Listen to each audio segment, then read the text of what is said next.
Ahora sigamos hablando sobre prestar atención a la alarma que está encendida.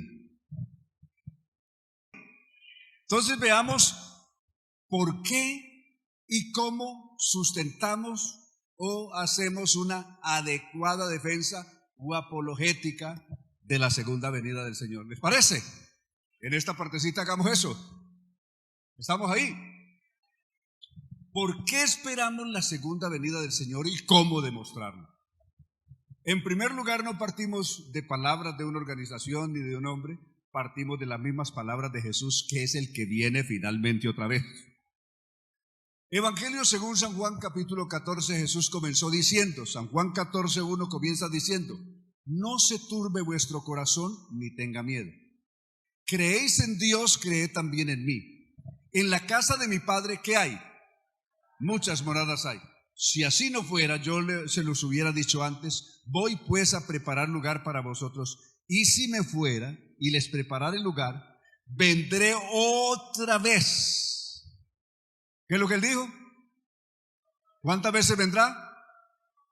Otra vez. Él no va a venir 2 veces ni nada de eso, solamente vendrá otra vez. Vendré otra vez.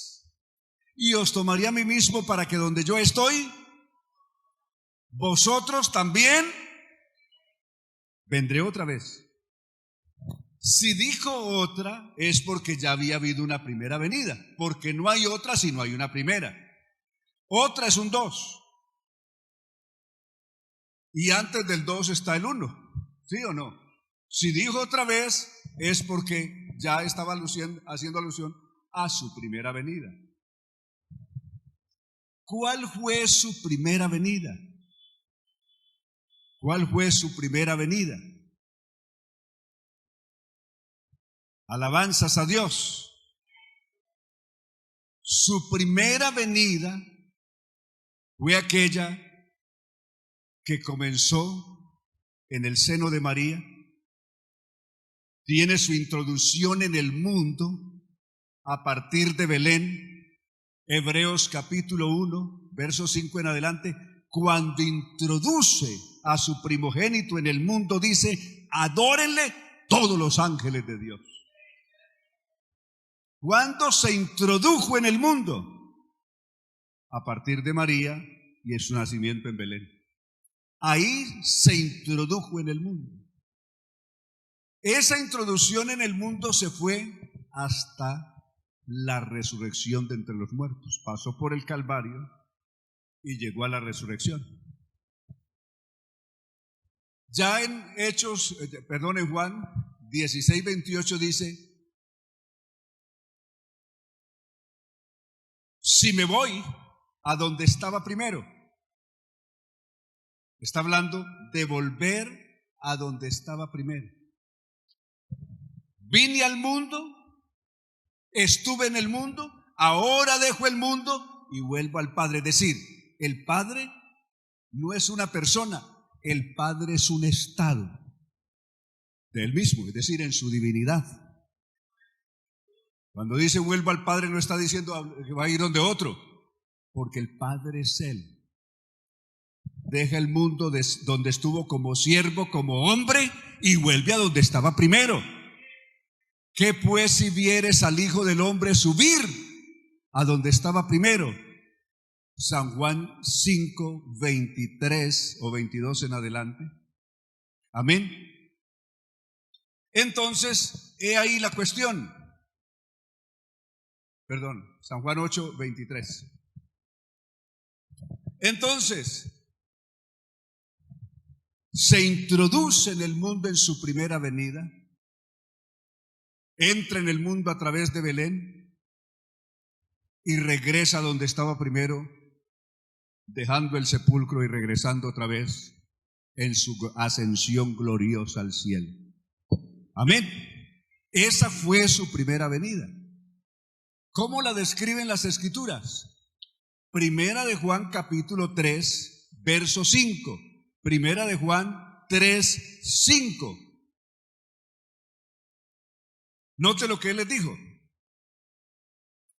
sabéis que Él apareció, hablando de Cristo, sabéis que Él apareció cuando vino la primera vez, sabéis que Él apareció. ¿Para qué apareció la primera vez? Para quitar nuestros pecados, y no hay pecado en Él. Cristo apareció por primera vez. Por eso cuando hablamos de la segunda venida estamos hablando de otro evento distinto. Su primera venida fue ¿para qué? Para quitar nuestros pecados, para resolver el problema de nuestros pecados, y no hay pecado en Él. Esa fue su primera venida. Hebreos capítulo 9, verso 27 en adelante.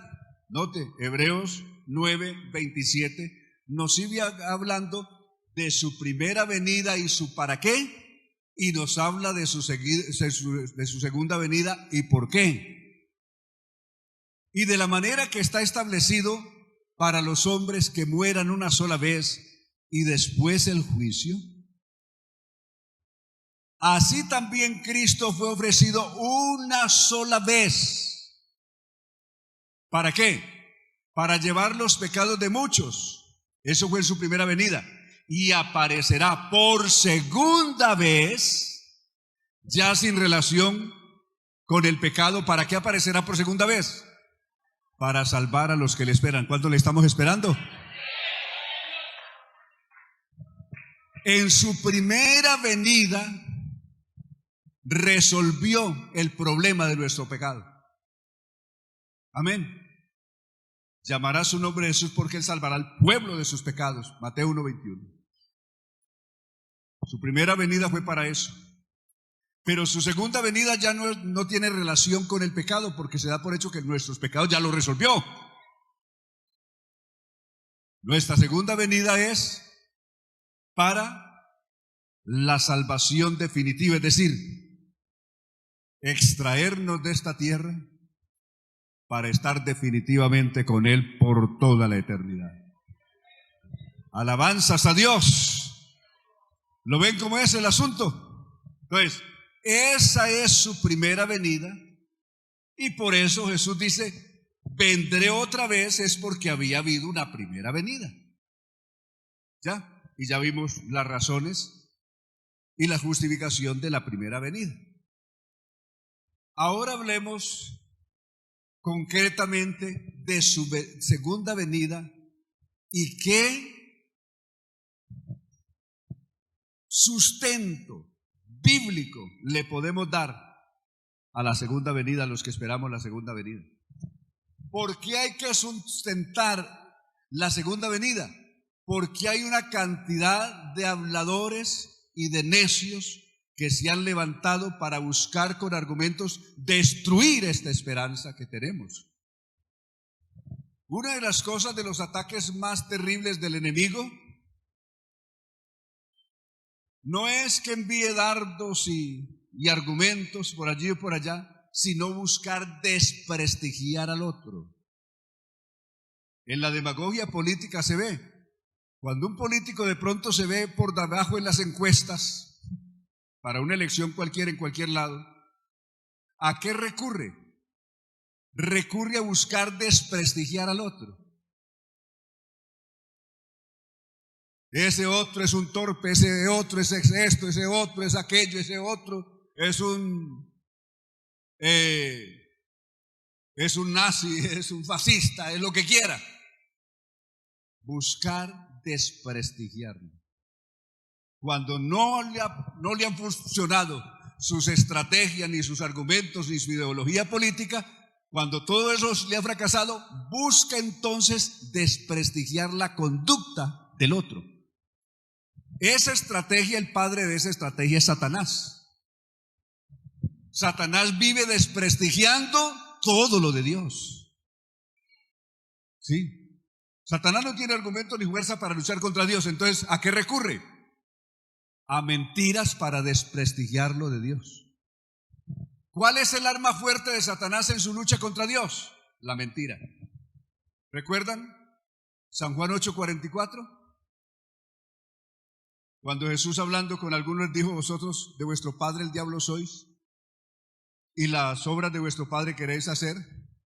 él ha sido homicida desde el principio y no ha permanecido en la verdad. Y cuando habla mentira, de suyo habla, ¿por qué? Porque es mentiroso y padre de mentiras. ¿Ya? Entonces, la mentira es la gran arma que Satanás exhibe contra Dios y contra la palabra de Dios y contra las promesas de Dios. Recurre a la mentira para desprestigiarla. En esa lucha por desprestigiar la verdad, entonces usa sus agentes para desprestigiar la segunda venida del Señor. Y decir que esa segunda venida del Señor es una mentira. Entonces no, aquí traemos al rabino fulano de tal, por cualquiera otro, a través de los medios. Este rabino demuestra que Jesús no viene por segunda vez y que no hay iglesia. ¿Para qué preguntarle a un rabino si es que el trato de Dios con los judíos está en el futuro? Ahora el trato de Dios es con nosotros. ¿Qué puede hablar un judío de una esperanza que no es la suya? De un programa que no es el de él. ¿Ven cómo es el asunto? Él no tiene ninguna autoridad, ningún espacio para hablar de esto. Él puede hablar de la esperanza que tiene Israel, que es una esperanza terrenal. Pero ¿cómo puede hablar de una esperanza que es de la iglesia y él no pertenece, ni sabe de esto, ni lo ha aceptado nunca? Porque para aceptar esto habría que conocer a Cristo y recibirlo tal como Él es, y no lo han recibido. Es un tiempo que todavía no es el de ellos. Pablo dice, cuando se conviertan al Señor, entonces el velo se les quitará, pero ahora tienen un velo. Ellos tienen un velo, pero nosotros en cambio, según Pablo a los Corintios, estamos a cara descubierta, cara a cara con el Señor. Nosotros no tenemos un velo. Nosotros hablamos con el Señor a cara descubierta. Y como hablamos a cara descubierta, nos vamos transformando de gloria en gloria hasta tener la misma imagen de Él, de aquel que nos salvó. Aleluya. Entonces, alguien con un velo tapado que le está tapando las cosas, la revelación de Dios, y lo ponen diciendo, vea, aquí está diciendo, y ese sí sabe. ¿Sabe qué? Pues sabe de lo suyo, pero de lo nuestro no sabe nada. Aleluya. Alabanzas a Dios. ¿Para qué poner a una persona que tiene los ojos cerrados a que nos hable de la hermosura de un amanecer o de un atardecer si es ciego? Cuando se le abran los ojos y pueda ver será otra cosa, pero está en el futuro. Pero nosotros, el Señor nos abrió los ojos. Aleluya.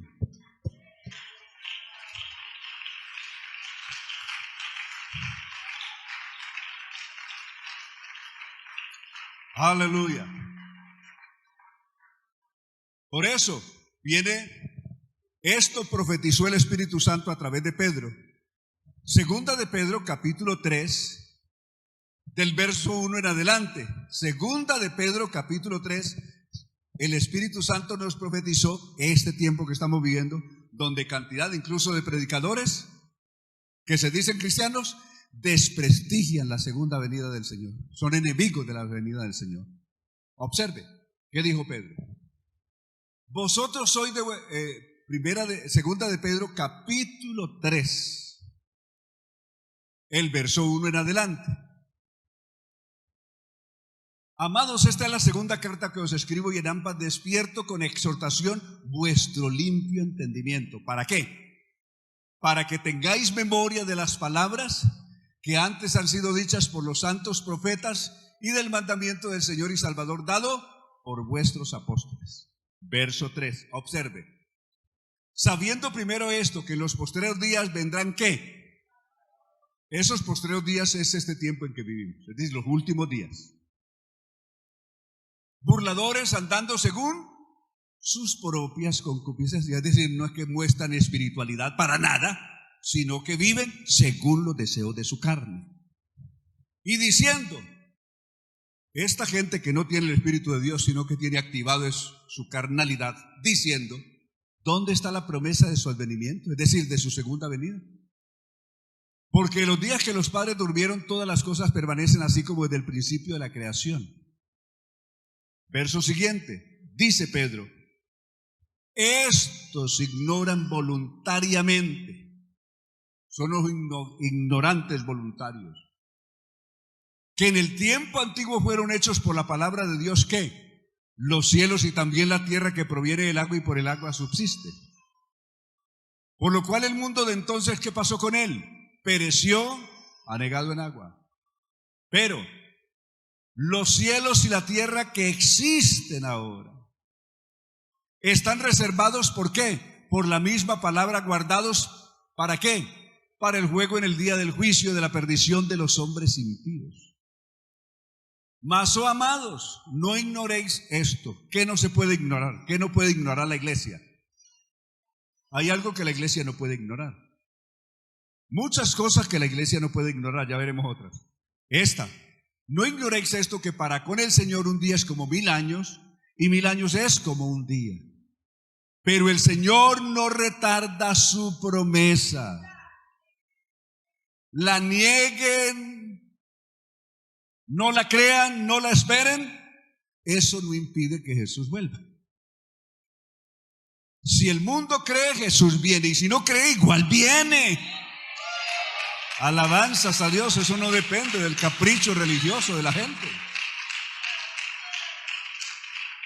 El Señor no retarda su promesa, según algunos tienen por tardanza, sino que es paciente. ¿Para quién? No con ese mundo de blasfemos. Él no es paciente con ese mundo de blasfemos, es paciente con nosotros. ¿Con quién es que es paciente? Note que se incluyó Pedro. Es paciente, está diciendo Pedro, es paciente con nosotros. Pedro se incluye. No dice que es paciente con el mundo incrédulo, es paciente con nosotros. Esa paciencia, ¿en qué consiste? ¿Y para qué? Dios no quiere la muerte del pecador. ¿Recuerda lo que Dios dijo por boca de Ezequiel tantas veces? 18 y 33 de Ezequiel. No quiero yo la muerte del impío, sino que se arrepienta y viva. Alabanzas a Dios. Y en este caso de la iglesia, yo no quiero que ninguno se pierda. Jesús no quiere que ninguno nos perdamos. Por eso está haciendo uso de un instrumento maravilloso que es su paciencia. Dios ha usado en su trato con nosotros su gracia, su misericordia, sus promesas, su Espíritu Santo, su amor, la esperanza, la fe. Pero ahora está usando un instrumento que se llama la paciencia.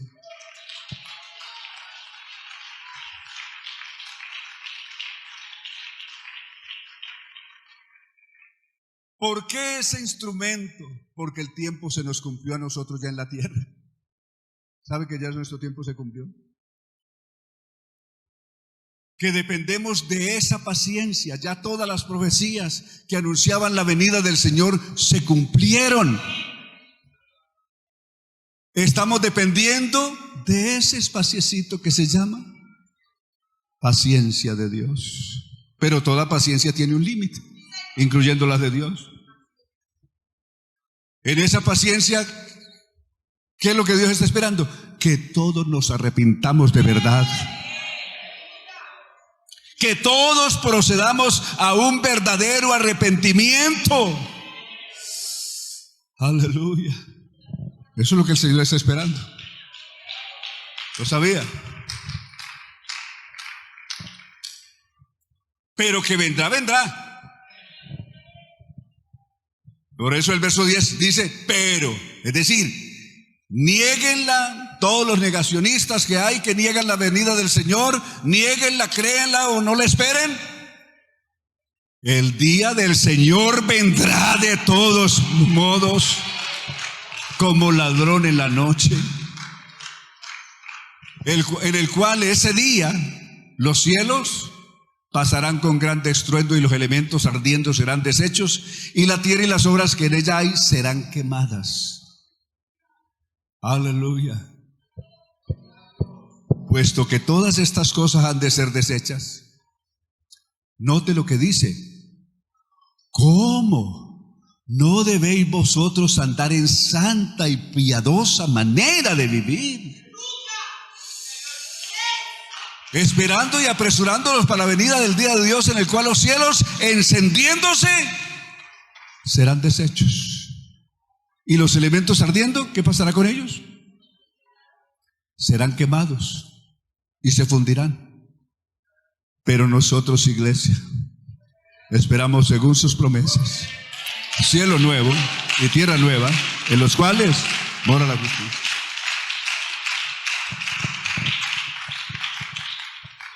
En el orden de los grandes eventos, note esto, escuela e iglesia, hay 3 eventos, 4 eventos, pero 3 que nos deben llamar la atención poderosamente. Hay 4 eventos llamados día, y uno con otro no se debe confundir, porque no habla de un día cronológico de 24 horas ni de 12, sino un evento que se llama así. Cuando el apóstol Pablo dice que se acerca el día, ¿de qué día estaba hablando? Es un día especial, y especial no para el mundo, para la iglesia. Ese día que habló Pablo a los romanos, que se acerca velozmente ese día se llama el día de Cristo o el día de Jesucristo. Veámoslo. Filipenses 1:6 dice: por lo cual estoy seguro que el que comenzó en vosotros, ¿qué? La buena obra la perfeccionará hasta el día de Jesucristo. Note, el día de Jesucristo. El día de Jesucristo, ese evento es el día del recogimiento de la iglesia. Capítulo 2, verso 10 y verso 16 de en ese mismo libro. Tomemos el verso 16 para abreviar el verso 16. Ha sido de la palabra de vida para que en el día de Cristo, ¿qué? Yo pueda gloriarme de que no he corrido en vano, ni en vano he trabajado. ¿Qué día estaba esperando Pablo? La segunda venida del Señor. Y que el día de la venida del Señor, Pablo pueda decir: le prediqué a este, le prediqué a este, le prediqué al otro, bauticé a este, y este también se convirtió, y ahora está. Es la cosecha con la que me puedo presentar delante del Señor. Aleluya. De ahí que el día de Cristo o el día de Jesucristo es el día del recogimiento de la iglesia. ¿Correcto? ¿Estamos claros? Antes del recogimiento de la iglesia estamos viviendo actualmente nuestro periodo, que comienza en la resurrección de Cristo y basta que Cristo recoja su iglesia, también se llama un día. Es decir, nosotros hoy vivimos en un día. Segunda de Corintios, capítulo 6, verso 2 en adelante. Segunda de Corintios 6:2. Porque dice: en tiempo aceptable te he oído, y en día de salvación te he socorrido. He aquí ahora el tiempo aceptable. He aquí ahora, ¿qué? ¿Cómo se llama el evento? Día de salvación. Ese día de salvación comenzó con la resurrección de Jesús y termina con el recogimiento de la iglesia. Estamos en un tiempo que se llama día de salvación, profetizado en el Salmo 118, versos 23 y 24. Salmo 118, versos 23 y 24 del Antiguo Testamento había profetizado este evento llamado el día de salvación. Se había profetizado así: de parte de Jehová es esto, y es cosa maravillosa a nuestros ojos. Este es el día que hizo Jehová. ¿No te dice? Nos gozaremos y nos alegraremos en él. Ese es el día, el tiempo que vivimos del Calvario hacia acá, hasta el recogimiento de Cristo. Es este tiempo profetizado allá y descrito por Pablo posteriormente. Estamos en el día de la misericordia, de la gracia de Dios, cuando Dios abrió las puertas de sus promesas y salvación a todos los habitantes del mundo, sin menosprecio de nadie, la inclusión más grande, para que todo aquel que en él crea no se pierda, mas tenga vida eterna. Aleluya.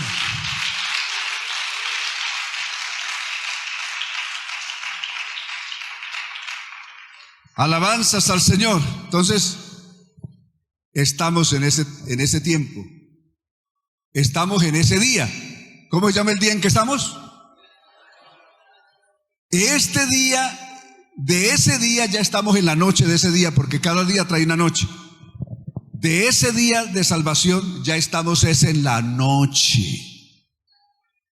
¿A cuánto estamos? 90 segundos vimos en el reloj científico del final de este día y que comience el otro. Aleluya. ¿Cuál es el otro que comienza? ¿Cómo se llama el día siguiente?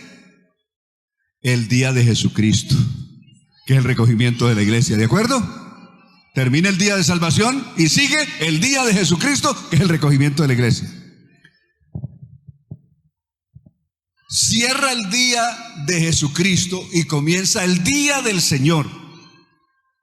Y el día del Señor tiene una antesala, una introducción que es la gran tribulación, y cierra cuando Cristo visiblemente a los ojos de todo el mundo aparezca viniendo en las nubes del cielo con gran poder y gloria.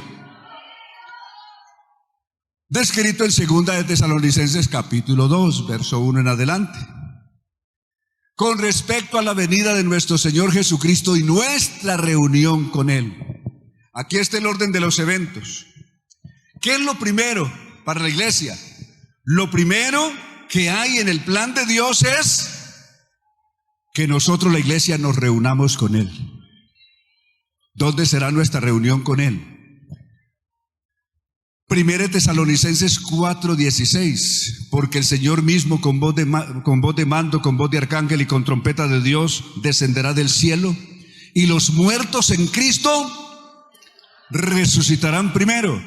Luego nosotros, los que vivimos, los que hayamos quedado, seremos ¿qué? Arrebatados juntamente con nuestros hermanos que durmieron. ¿Para qué? Para recibir al Señor en el aire, y así estaremos siempre con el Señor, siempre de manera definitiva. Alabanzas a Dios. Ya de ahí no nos separa nada ni nadie de Él. Estaremos siempre. Entonces nuestra gran reunión es en el aire con el Señor, recogidos en las nubes para recibir al Señor en el aire, y así estaremos siempre con el Señor. ¿Lo vemos? Entonces en 2 Tesalonicenses dice, con respecto a la venida de nuestro Señor Jesucristo, ¿y qué es lo primero en su venida? Nuestra reunión con Él. La iglesia es el primer pueblo que se reúne con Él. Aleluya. El mundo no lo ha visto todavía ni lo puede ver, pero la iglesia ya ha sentido y está reunida con Él. Alabanzas al Señor. Pero frente a los que decían que el día del Señor ya había pasado o que ya estaba ocurriendo, Pablo les aclara. Con respecto ¿a qué? Al día del Señor. Les dice, ustedes no se deben confundir ni conturbar, ni por espíritu, ni por palabra, ni por carta, como si fuera nuestra. ¿En qué sentido? Esos que dicen que el día del Señor, ¿qué? Os rogamos, hermanos, que no os dejéis mover fácilmente de vuestro modo de... Estamos en 2 de Tesalonicenses capítulo 2, verso 2 en adelante. 2 de Tesalonicenses 2:2. Y dice, que no os dejéis mover fácilmente de vuestro modo de pensar, ni os conturbéis ni por espíritu, ni por palabra, ni por carta, como si fuera nuestra. ¿En qué sentido? En el sentido de que el día del Señor está cerca. Era lo que algunos decían, no, el día del Señor ya va a comenzar. No puede comenzar el día del Señor mientras la iglesia esté aquí. Los que creen que la iglesia pasará por la gran tribulación, sí dice, el día del Señor ya está para comenzar, porque ellos dicen que la iglesia tiene que pasar por la gran tribulación. Pero Pablo dice, no puede venir el día del Señor mientras la iglesia esté aquí. Alabanzas a Dios. Y para que llegue el día del Señor tendrán que pasar estos hechos, tienen que ocurrir estas cosas. ¿Qué cosas tienen que pasar para que venga el día del Señor, que es su segunda venida ya visiblemente para el mundo? Conocido como el día grande de la ira de Jehová en el Antiguo Testamento, o el día de la ira del Cordero en el Apocalipsis. ¿Qué cosas tienen que pasar? Para que venga el día del Señor, primero tiene que pasar en la tierra, ¿qué? Que se manifieste el hombre de pecado, el hijo de perdición. Ahí sigue hablando de él. ¿Quién es el hijo de perdición? ¿Qué hace él? Que nadie os engañe de ninguna manera, porque no vendrá sin que antes venga la apostasía y se manifieste el hombre de pecado, el hijo de perdición, el cual ¿qué hace él? ¿Cuál es la actitud del hijo de perdición? El cual se opone y se levanta contra todo lo que se llama Dios, o es objeto de culto, tanto que se sienta en el templo de Dios haciéndose pasar por Dios. El falso Mesías, el falso Cristo, del que no solamente habla la Biblia, sino el Corán, que es el libro sagrado de los musulmanes, la religión más grande del mundo. Ellos dicen que va a venir un falso Mahdi, es decir, un falso Cristo, un falso Mesías, que según el Corán, no sé cuántos han visto la escuela de Jesús aquí. Algunos me dijeron que conocen la escuela de Jesús que da este servidor a través de YouTube y de Facebook y de Instagram. Cuando estuve hablando de la escatología, de los eventos escatológicos del Islam, es decir, de lo que creen los musulmanes, una de las suras del Corán dijo Mahoma, que fue su fundador, dice que cuando venga este Mahdi, es decir, este falso Mesías, va a hacer milagros poderosos, asombrosos, como partir una persona en dos con una sierra y luego volverla a unir y la persona siga viva, como si no hubiera pasado nada. Resucitará cantidad de muertos. Irán personas y dicen, yo necesito que me resucite a mi abuela que se murió hace tanto tiempo. Cantidad de hechos narra el Corán que hará este falso Mahdi, el falso Cristo, y arrastrará al mundo entero tras él, convenciéndoles de que él es el Mesías, de que él mismo es Dios, con todos los hechos mentirosos que hará. Pero note que eso lo dijo Pablo también. Verso siguiente. ¿No os acordáis que cuando yo estaba todavía con vosotros os decía esto? Y ahora vosotros sabéis lo que lo detiene, a fin de que a su debido tiempo se manifieste. Hay algo que está deteniendo la manifestación de ese inicuo o de ese hombre malvado o de ese hijo de perdición. La gente común lo conoce como el anticristo. No estoy autorizado por la Biblia para llamarlo anticristo, porque anticristo en la Biblia es otra cosa. El término anticristo lo usó Juan el apóstol, es el único que lo usa. Y lo usa en su primera carta solamente. Y cuando lo usó, ¿a qué se refirió cuando habló del anticristo? ¿Al hombre de pecado? ¿Al último gobernante mundial, a la bestia? No. 2:18 de primera de Juan.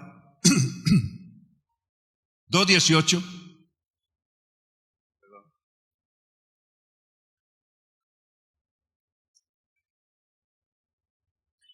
Hijitos, note lo que dice Juan. Este es el último tiempo. Y según vosotros oísteis que el anticristo viene. Hacia ahora han surgido ¿qué? Muchos anticristos. Por esto conocemos que es el último tiempo. ¿Dónde estaban los anticristos? ¿De dónde salen los anticristos?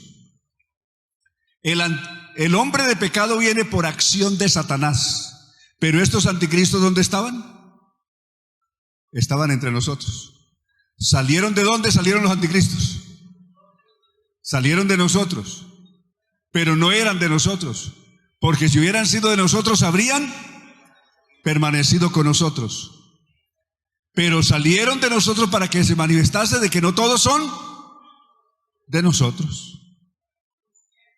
Tal vez usted haya conocido algún anticristo. Es posible que... ¿Cuántos quieren haber estado cerca de un anticristo? Entonces ya muchos anticristos han salido y usted y yo hemos compartido con ellos más de una vez. ¿Sí o no? Que ahora ya se fueron y montaron una iglesia alterna para hacernos la oposición. Salieron de nosotros porque no eran de nosotros. ¿Quiénes salieron?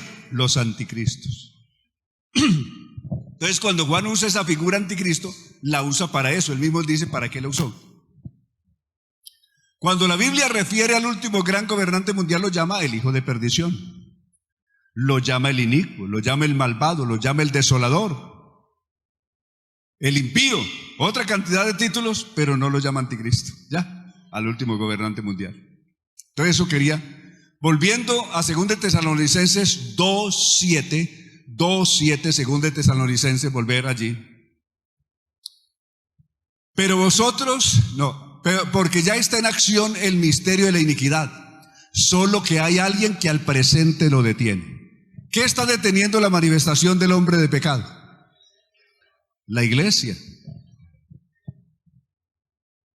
Si la manifestación del hombre de pecado es el gran castigo de Dios a la humanidad por su incredulidad y su maldad contra él, y Dios prometió un día que no castigaría al justo juntamente con el injusto, ni castigaría a la persona piadosa juntamente con el impío. Eso está en la ley divina. En las leyes divinas está prohibido rotundamente de que Dios castigue al justo juntamente con el impío. Y que haga morir al justo juntamente con el impío, lo prohíbe una ley celestial. No es una ley humana, es una ley celestial. ¿Dónde está esa ley celestial? Génesis 18:25. 18:25 de Génesis. ¿Estamos? Hay un abogado experto en derecho procesal. El abogado procesal, el experto en derecho procesal, le dice al juez cómo tiene que proceder respetando las leyes establecidas. Le advierte al juez: usted no se puede pasar al dar un fallo o hacer el juicio, no puede saltarse las leyes establecidas. Eso le dice el experto en derecho procesal al juez. Y Abraham está actuando como si fuera el abogado experto en derecho procesal, diciéndole o señalándole al juez cómo debe proceder de acuerdo a la ley. Y le dice eso: lejos de ti el hacer tal que hagas morir al justo con el impío, que sea el justo tratado como el impío. En la ley divina dice que tú nunca harás eso. Dios nunca podrá legalmente castigar al justo juntamente con él, al impío estando ahí los justos también. Nunca tal hagas. El juez de toda la tierra no hará lo que es justo. ¿Ah? El gran juez del universo no hará un justo juicio. Si alguien requiere conocer la normativa divina de la ley celestial, que Dios, de acuerdo a la ley celestial, no puede castigar al justo juntamente con el injusto. Si los que dicen que la iglesia pasa por la gran tribulación conocieran esa ley, no estarían diciendo tonterías. Aleluya. De ahí que para Dios poder traer su ira, su juicio sobre este mundo, que comienza con un falso engañador que engaña al mundo y después lo destruye, y la iglesia no puede estar aquí. Iglesia quiere decir que nuestro tiempo en esta tierra se acabó.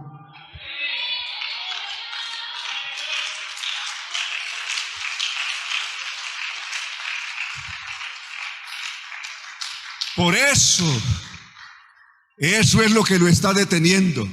¿Por qué no se puede manifestar ese hombre de pecado? Hay una ley que lo prohíbe mientras la iglesia esté aquí. Aleluya. Cuando sea quitada la iglesia de aquí, ahí sí que venga Satanás y sus agentes a hacer lo que le dé la gana con este mundo, que haga lo que quiera. Aleluya. Pero mientras la iglesia esté aquí, la respeta. La iglesia del Señor se respeta. Aleluya. Aleluya. Aleluya. Gracias, Señor. Volviendo a Tesalonicenses, ahora nos ubicamos en el verso 8 de ese capítulo 2. Entonces, cuando ya la iglesia no esté aquí, se manifestará aquel inicuo a quien el Señor matará con el espíritu de su boca y destruirá con el resplandor de su venida. Es una profecía del Antiguo Testamento que Pablo está citando ahí, de Isaías capítulo 11. Cuando venga el Rey justo, que reinará 1000 años sobre esta tierra, los judíos convertidos en el tiempo de la gran tribulación tampoco, porque ellos habrán recibido plenamente la revelación de Jesucristo y no le caminarán. Entonces, ¿para quién? Para los que se pierden. ¿Por qué se pierden? ¿Quiénes serán los primeros que estarán adorando a este hombre? Los que se queden de la iglesia. Serán los primeros que van a ir a buscar. El mundo religioso, cuando se den cuenta que el Señor recogió su iglesia y ellos se quedaron aquí, cazando pispirispis.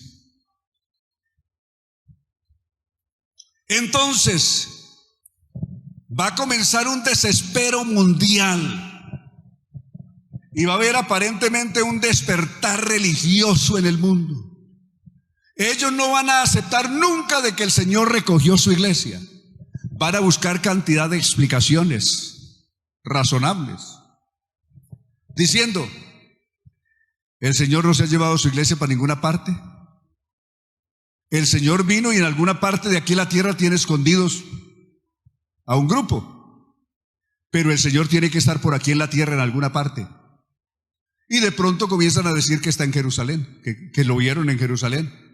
Por los medios aparecerá Jesucristo, aparentemente a través de la inteligencia artificial aparecerán cantidad de Cristos hablando desde Jerusalén, diciendo que ahí están y haciendo milagros, y la gente todo lo verá. Y comenzarán las romerías de gente de todo el mundo a viajar a Jerusalén, especialmente esos religiosos, los que descarriados que se quedaron entre nosotros, pagando lo que sea, vendiendo lo que sea, hasta la cama, hasta la cobija, para viajar a Jerusalén, que porque allá está Jesucristo para que les dé una segunda oportunidad. ¿Está escrito eso en la Biblia? Zacarías capítulo 8, versos 22 en adelante. Observe cómo será esa romería religiosa. Cuando Cristo haya recogido su iglesia, mire lo que el mundo hará en su desespero. Vino a mí palabra de Jehová de los ejércitos diciendo: así ha dicho Jehová de los ejércitos. Se lee, verso 22. Estamos en el 12, el verso 22. Y vendrán muchos pueblos y fuertes naciones. ¿A dónde irán? A buscar a Jehová de los ejércitos. ¿Dónde lo buscarán? En Jerusalén. ¿Dónde van a viajar? A Jerusalén. Las romerías. Este que se quedó, que el otro que se quedó, aquel que estaba dormido, que estaba por ahí entretenido pensando que la venida del Señor iba a ser más tarde y no se preparó. Vende la cobija, lo que sea, para irse a Jerusalén porque le dicen que allá está Jesucristo, y lo hemos mostrado los medios que está hablando de Jerusalén, Jesucristo. Resulta que es simplemente un algoritmo creado a través de la inteligencia artificial, haciéndose pasar como si fuera Jesucristo. ¿Ah? Y vendrán muchos pueblos y fuertes naciones a buscar a Jehová de los ejércitos en Jerusalén y a implorar ¿qué? Por favor, deme una segunda oportunidad. Sí, yo está bien que me quedé dormido viviendo en fornicación, en borrachera, en fin, me quedé, pero dame una segunda oportunidad. A un falso Cristo le van a pedir una segunda oportunidad. Verso siguiente. Así ha dicho Jehová de los ejércitos: en aquellos días acontecerá que 10 hombres de las naciones, en el nuevo orden mundial, no va a haber un gobierno único, sino un gobierno confederado, integrado por las 10 naciones más exitosas, las 10 economías más fuertes y de los ejércitos más poderosos de la tierra, para que gobiernen el mundo. Entonces, gobiernos como el de Colombia, los de por aquí, serán simplemente vasallos de esos 10.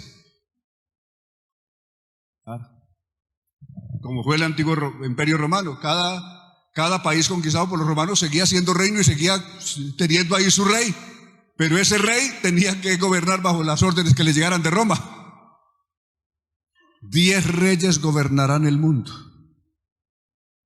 y el resto de gobiernos del mundo simplemente serán vasallos que harán lo que se les ordene desde la orden de esos 10 para que hagan. 10. Esos 10 hombres que gobernarán el mundo en una reorganización de lo que es la ONU, serán 10 los que tengan voz y voto para el gobierno del mundo. Hoy son 5, se sumarán 10.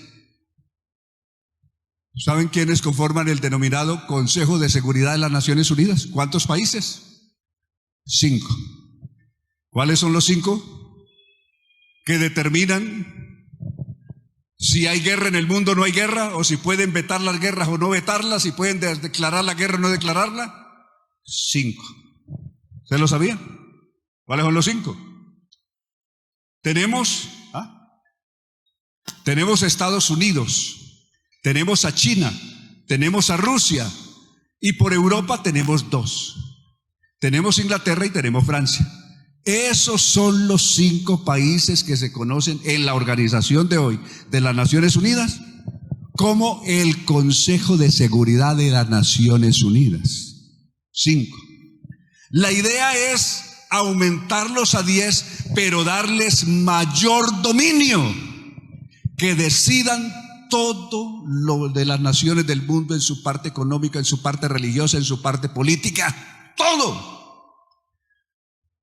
Que el mundo tenga una sola religión y que tenga un líder, ese más piadoso, el más misericordioso, que venga con la inclusión más grande, no importa el género que usted sea.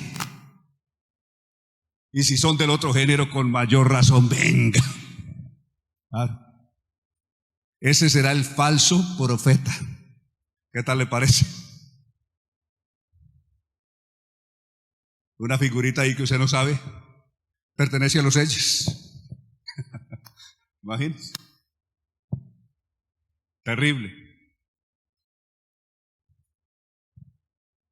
El falso profeta unificará al mundo religiosamente. ¿Para quién trabajará? Para el hombre de pecado, el hijo de perdición. Trabajará para él, como si fuera su ministro de religión o el sumo sacerdote que usaban los antiguos reyes. Y 10 hombres gobernarán el mundo. Ahí están contados. 10 hombres de las naciones de toda lengua, es decir, que tienen mayor influencia sobre el resto del mundo, ¿tomarán del manto a quién? A un judío, el famoso hombre de pecado, al hijo de perdición. ¿Y qué le dirán?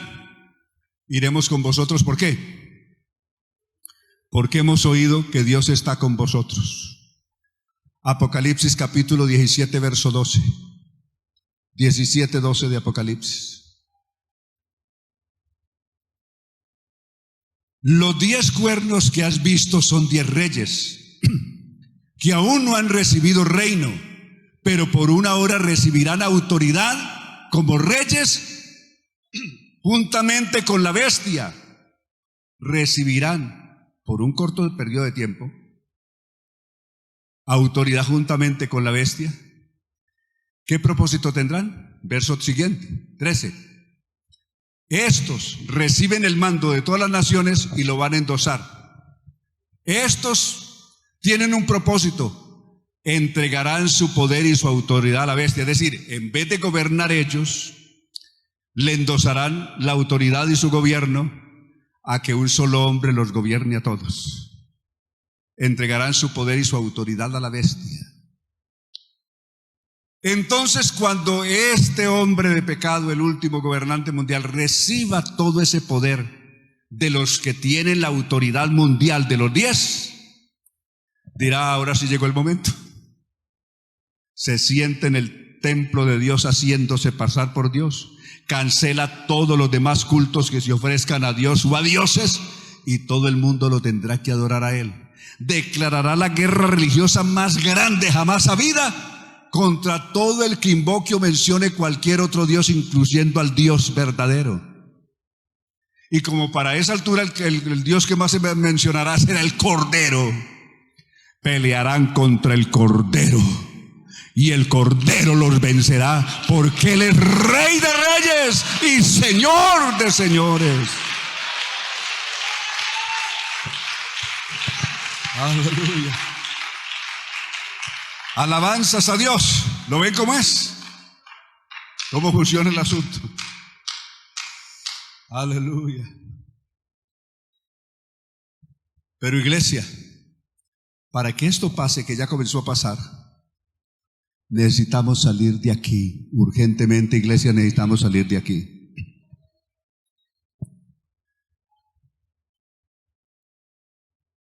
En estos minuticos que nos quedan para cerrar esta primera parte, quiero hablarles de la precisión de la Biblia en los acontecimientos y por qué debemos saber que la alarma de la iglesia está encendida. Les voy a citar un ejemplo. Daniel en el capítulo 9, por fin se le encienden las alarmas. La gente que no estudia la Biblia no sabe qué está pasando, ni qué pasa, ni qué viene. Desafortunadamente el 80% de nuestros hermanos bautizados en las congregaciones, de esto saben cero porque nunca estudian la Biblia. Y si una persona no estudia la Biblia, no sabe lo que va a pasar. Por eso, gracias a Dios por ustedes, escuela, que están estudiando la palabra de Dios. Porque los otros ni les van ni les viene. Y de esto no se preocupan, porque como no saben nada ni se preocupan, no leen nada. Pero el día que una persona comienza a leer las Escrituras, se pellizca y dice: hola. ¿Y yo por qué estoy tan descuidado? Si es que estos acontecimientos están pasando realmente en la tierra, y Cristo ya está en su venida, ¿y yo qué estoy haciendo aquí dormido? ¿Ah? Entretenido, perdiendo el tiempo en las redes sociales o viendo otras cosas, y la Biblia no la ve nunca.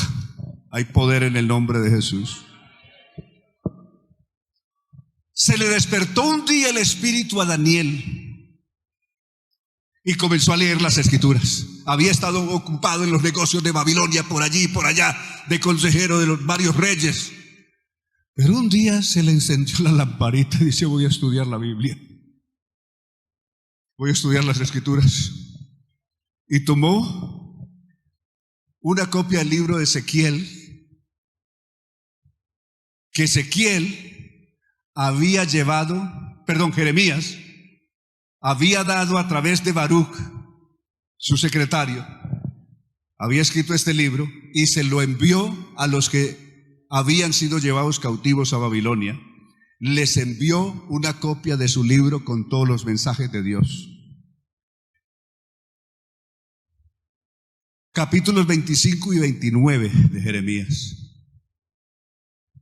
Cuando Jeremías comenzó a leer eso, entonces Jeremías dice, está contando, mire, por 23 años, en el periodo de este rey, de aquel otro y de aquel otro, vino a mí palabra del Señor para advertir a este pueblo de lo que vendría, que iban a venir los babilonios y los iban a llevar cautivos, que esta ciudad la iban a destruir, que su gente, la que no llevaran cautivo, la iban a desterrar a otros países y los otros los dejarían muriéndose de hambre en medio de ruinas aquí en esta tierra.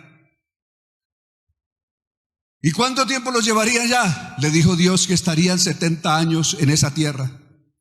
Y cumplidos esos 70 años, Dios visitaría esa tierra que los llevaría cautivos, castigaría a su rey y a la ciudad de ese rey con un castigo tan severo que ese reino quedaría cortado del todo y sería reemplazado por otro reino, por otra gente.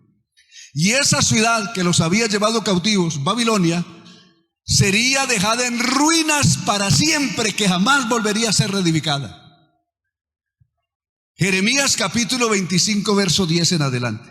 Jeremías 25, 10. Mire la precisión de Dios. Lo dijo cuando el pueblo apenas iba a ser llevado cautivo. Al pie de la letra se cumplió eso. Observe. Y haré que desaparezca de entre ellos la voz de gozo y la voz de alegría, hablando de Jerusalén, como al venir los babilonios acabarían con todo eso. La voz de desposado, la voz de desposada, el ruido de molino, la luz de lámpara, cómo quedaría Jerusalén destruida y su gente. Toda esta tierra será puesta en ruinas, es decir, Israel, comenzando por Jerusalén, serían puestos en ruinas. Y en su espanto servirán estas naciones al rey de Babilonia. ¿Cuánto tiempo le servirían? 70 años, no solamente Israel, porque también los egipcios, asirios y otros pueblos y sirios fueron llevados cautivos por Babilonia, es decir, no solamente israelitas, sino de muchos pueblos. Por eso menciona pueblos. ¿Servirían cuánto? 70 años. Pasados esos 70 años, ¿qué pasaría? Cuando sean cumplidos los 70 años, castigaré al rey de Babilonia y aquella nación por su maldad, es decir, al rey de Babilonia, es decir, la descendencia de Nabucodonosor. Recuerdan Daniel capítulo 5, el último heredero del reino de Nabucodonosor fue Belsasar, que cayó muerto después de aquella mano misteriosa que escribía en la pared. ¿Recuerdan? Daniel capítulo 5, anoche murió. Ese fue su último rey de esa nación. Destruiría Dios al rey de Babilonia y aquella nación por su maldad, ha dicho Jehová, a la tierra de los caldeos, y la convertiré en ¿qué? Es decir, la ciudad de orgullo de los caldeos de Babilonia la convertiría en ¿qué? En un desierto para siempre. La ciudad más rica de la historia, la ciudad más famosa de la historia fue Babilonia. Nunca se ha construido una ciudad como esa. Nueva York no le alcanza los tobillos, y Shanghái en China, nada. Ninguna ciudad construida después por el hombre le llega siquiera a los tobillos a lo que fue la antigua Babilonia en su esplendor y en su riqueza.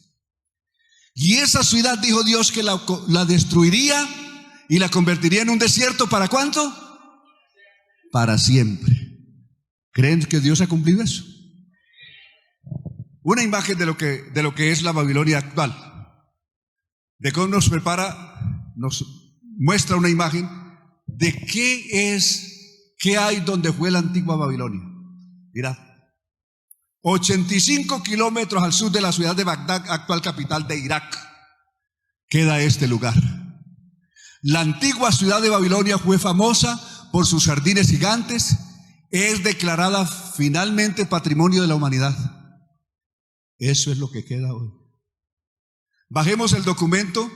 En los tiempos de Saddam Hussein que les hablé ahora, ese de la guerra del 91, de la guerra del 2001, el 27 de septiembre del año 1987, Saddam Hussein se dio la loca idea de reconstruir la ciudad de Babilonia, sabiendo que está prohibido por Dios reconstruirla. Dios dijo: la destruiría y la dejaría en un desierto para siempre. Él se dio a la loca idea de reconstruirla, porque decía que él era la reencarnación del gran Nabucodonosor. Y ponía la imagen de Nabucodonosor y ponía la de él y decía: es que nos parecemos. ¿Ya? Y se parecieron en su destrucción. Entonces hizo un festival que se llamó el Festival de Otoño, 27 de septiembre en adelante del 87. Y para ese entonces él había logrado reconstruir solo lo que fue la puerta principal de Babilonia. Babilonia tenía varias puertas, pero reconstruyó la primera, que se llama la puerta de Isis o de Istar. ¿Han oído mencionar a Istar o a Istar? Pongamos en el documento, hay una puerta, véala ahí, esa. Esta era la puerta principal de Babilonia. Si ustedes toman la imagen y la acercan, se llama Istar o Istar, quiere decir estrella o hermosura. Así, porque esa puerta era en honor de la diosa Istar o de Semíramis, como la conocen otros. Él alcanzó a reconstruir solo esa puerta. El resto de su ciudad quedó en ruinas. La terminó de reconstruir en el 2001, a principios del 2001, y en ese mismo 2001 lo mataron. Terminó Saddam Hussein, ahí quedó destruido, por meterse atrevido en contra del plan de Dios. Dijo: quedará desierto para siempre, y él dijo que la reedificaría, y Dios lo cortó. Dios es puntual con lo que promete y lo hace. A Dios no se le atraviesa nadie, ni nadie se opone a sus planes. Pero aquí viene el asunto de Daniel. Él estaba leyendo ese capítulo 25 y el 29 de Jeremías. Y dice el verso 12 que después de esos 70 años Dios visitaría esa nación, destruiría a su rey y destruiría la ciudad de ese rey. Y Jeremías está leyendo y dice: eso ya lo hizo Dios. Ya el último rey de Babilonia había caído, que era Belsasar. Y él fue invitado esa noche cuando murió Belsasar. Recuerda, para que les interpretara qué quería decir el escrito de esa mano misteriosa. Y esa noche muere Belsasar y reina Darío el persa. Y note, en el primer año de Darío. Vamos a Daniel capítulo 9, verso 1 en adelante. Es decir, cuando se muere Belsasar, que era el último rey de Babilonia, y reina el medo-persa Darío, mire lo que le pasa a Daniel, el choque que tiene y cómo se le enciende la alarma de los tiempos. Y dice: Dios mío, 70 años profetizó Dios, pero mi pueblo está dormido aquí en Babilonia. Dios dijo que nos visitaría y nos sacaría de aquí, pero no se ven muestras, porque mi pueblo se quedó dormido en su pecado. Los mismos pecados por los que Dios castigó a nuestros antepasados, castigó a nuestros padres, nuestro pueblo lo sigue practicando. No se ha arrepentido nadie. Y nadie se preocupa por salir de Babilonia, siendo que ya esto está cumplido. Miremos esa profecía de Daniel capítulo 9, cómo comienza Daniel 9. Aleluya. En el año primero de Darío, note, en el año primero del rey Darío, del reino de los persas. hijo de Asuero, estaba yo leyendo la profecía del profeta Jeremías acerca de los 70 años. Alabanzas a Dios. DECOM nos está colaborando con esto, de poner ahí el texto bíblico de Daniel 9 para que vean su contexto exacto. Alabanzas a Dios.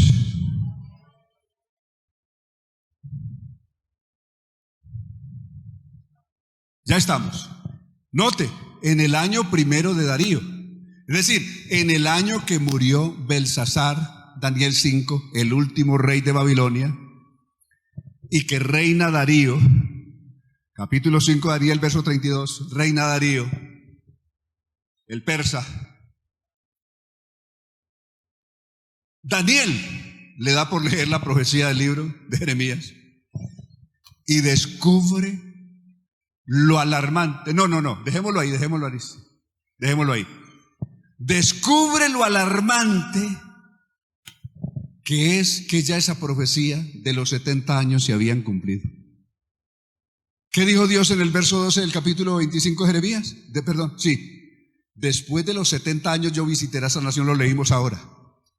Y en el año primero de Darío, hijo de Asuero, dejémoslo ahí donde está, de los medos, que vino a ser rey sobre el reino de los caldeos. El verso 2 siguiente dice, el siguiente verso, Belsasar, es decir, el último rey fue Belsasar. Volvamos al 9:2. Si lo quieren ver, ahí les queda la cita, simplemente 5:32 dice que murió Belsasar y reinó en su lugar Darío. Sí, ese es eso. Sí, pero volvamos ahí. Entonces, en el año primero de su reinado, yo, Daniel, miré atentamente los libros y el número de años que habló Jehová al profeta Jeremías, que había de cumplirse en la desolación de Jerusalén en 70 años. El verso siguiente. Y volví mi rostro a Dios el Señor, buscándole en oración y en ruego y en ayuno y en cilicio. Y oré a Jehová mi Dios e hice confesión diciendo: ahora, Señor Dios grande, digno de ser temido, que guardas el pacto y la misericordia con los que te aman y guardan tus mandamientos. Hemos pecado. Aquí viene la confesión colectiva. Pecó él y pecó su pueblo.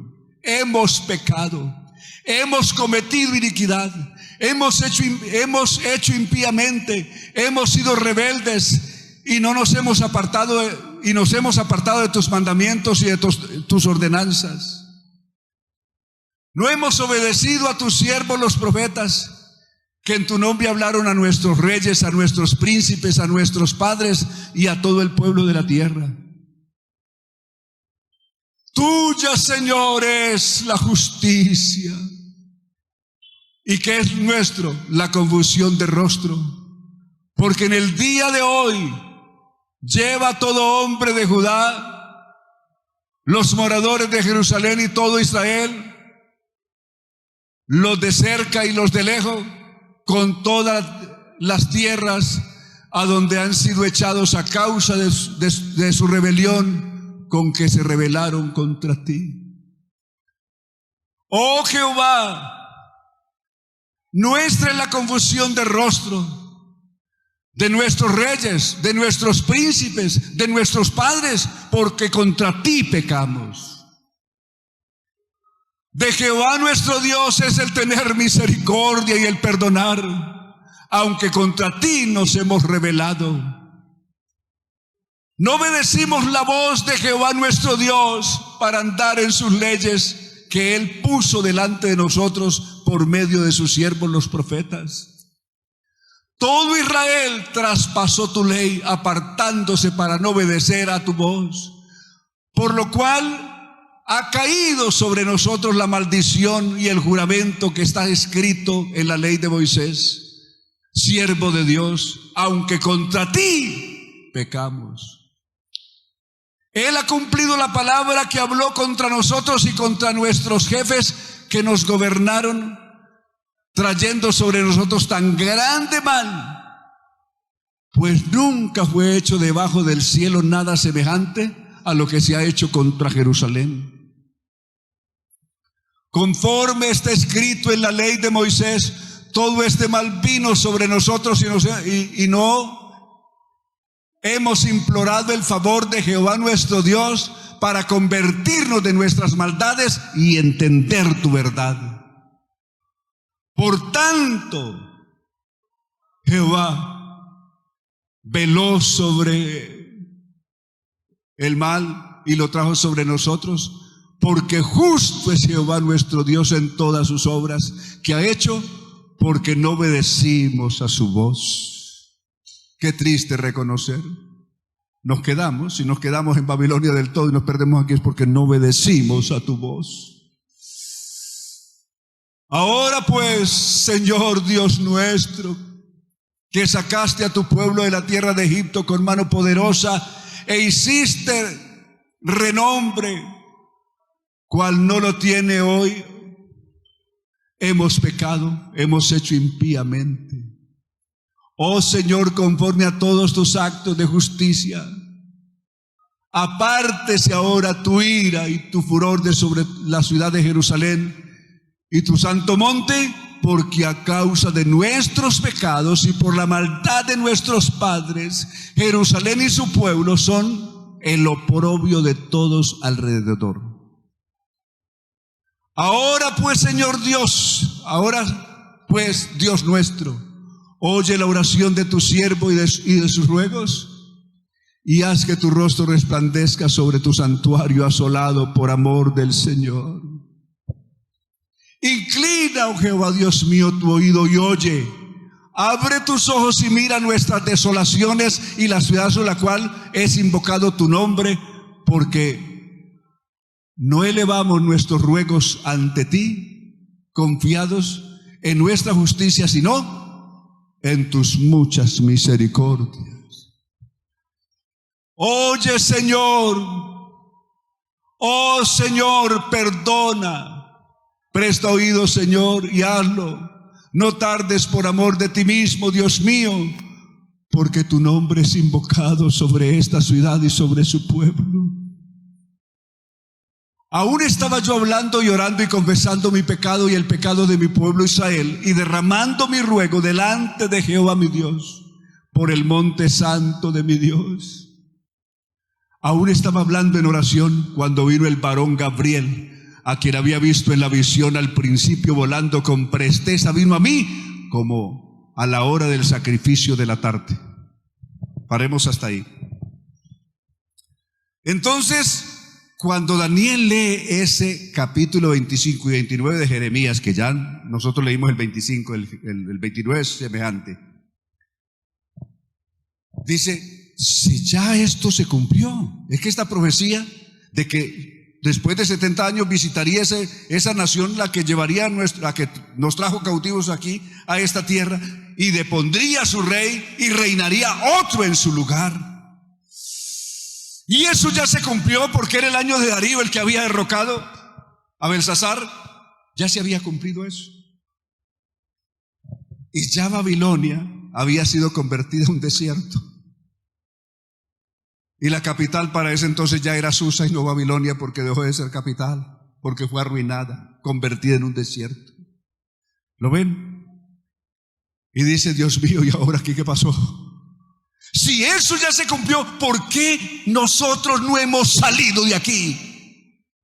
Siendo que Dios dijo que después de esos 70 años nos visitaría y nos sacaría de esta tierra y nos volvería otra vez a nuestro país. ¿Por qué no hemos salido?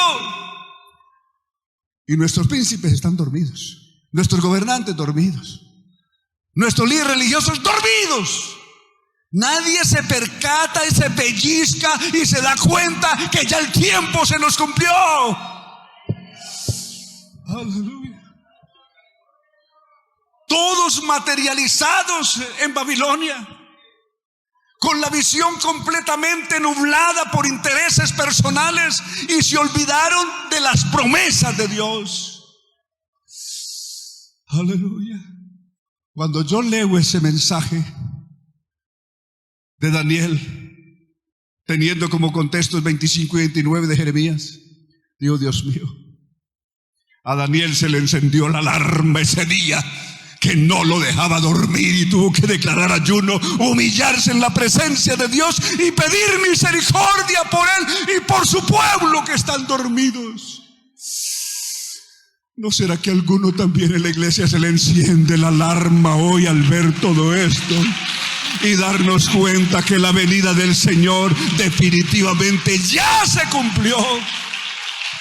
Los tiempos de la iglesia en la tierra ya se nos cumplieron, como a ellos su tiempo en Babilonia.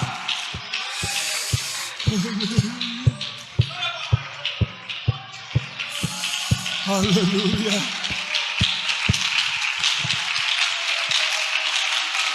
Aleluya.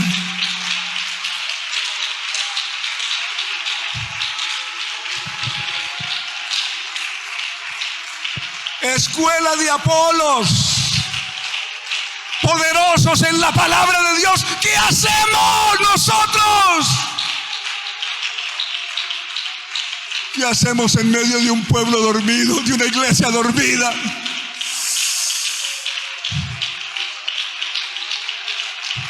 ¿Qué está pasando velozmente? El cumplimiento profético de los acontecimientos de Dios. Y nosotros no hemos podido despertar a nuestra realidad y estamos como si nos fuéramos a quedar aquí del todo.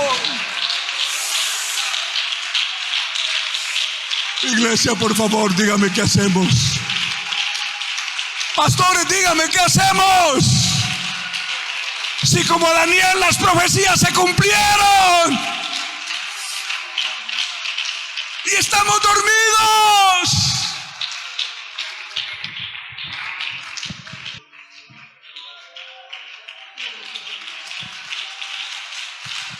Aleluya, póngase de pie, por favor. Póngase de pie. Porque